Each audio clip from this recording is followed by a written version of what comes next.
Welcome everyone to our YouTube channel.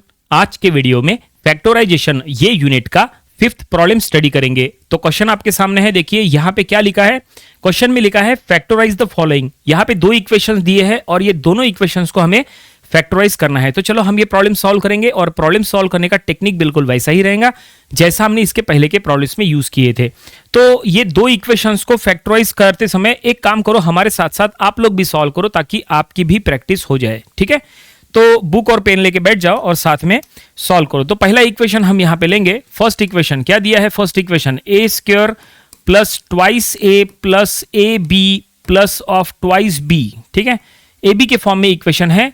हमें इसको factorise करना है तो कॉमन निकालते आना चाहिए। अगर आपको कॉमन निकालते आता है तो आप आसानी से फैक्टराइज कर पाओगे। क्या करो, पहले दो टर्म में से ए कॉमन ले लो और बाद के दो टर्म में से बी कॉमन ले लो। टोटल यहाँ पे 4 टर्म्स है। 4 टर्म्स में से पहले दो में से ए, बाद के दो में से बी कॉमन ले लो। तो देखो कॉमन करने के बाद ये क्या होता है। तो पहले दो टर्म में से ए कॉमन ले लिए तो यहां बचा a प्लस 2 ऐसा बचा, क्योंकि ए स्क्वायर में से एक बाहर आ गया और एक ए अंदर रह गया। यहां से भी ए बाहर गया तो बचा ओनली 2।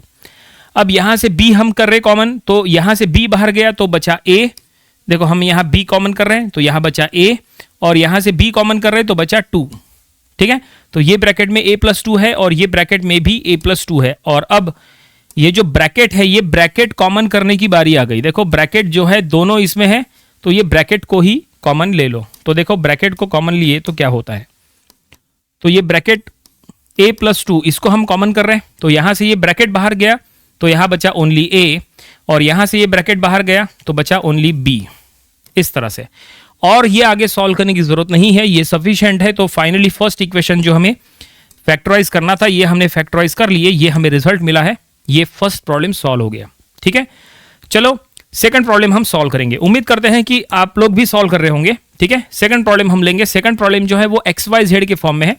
क्या लिखा है? X square minus of X Z plus of X Y minus of Y Z, ये दिया है। चलो हम इसको फैक्टराइज करेंगे बिल्कुल उसी तरह से। यहां पे भी हम कॉमन वगैरह निकाल के फैक्टराइज करने वाले हैं। तो कॉमन क्या हो सकता है? तो पहले दो टर्म में से कॉमन ले लो x। देखो पहले दो टर्म में x है और जो बाद के दो टर्म है इसमें से कॉमन हो सकता है y। ठीक है, तो चलो टोटल यहाँ पे 4 टर्म्स है और हम दो दो टर्म्स में से सिलेक्ट कर रहे हैं। पहले दो टर्म में से x कॉमन लिए तो यहां से x बाहर गया तो यहां बचा ओनली x, यहां से x बाहर गया तो यहां बचा ओनली z। ऐसा, ठीक है। यहां पे भी हम कॉमन ले रहे हैं। क्या कॉमन करना है? हमें y कॉमन करना है। तो यहां से y बाहर गया तो बचा x और यहां से y बाहर गया तो बचा z।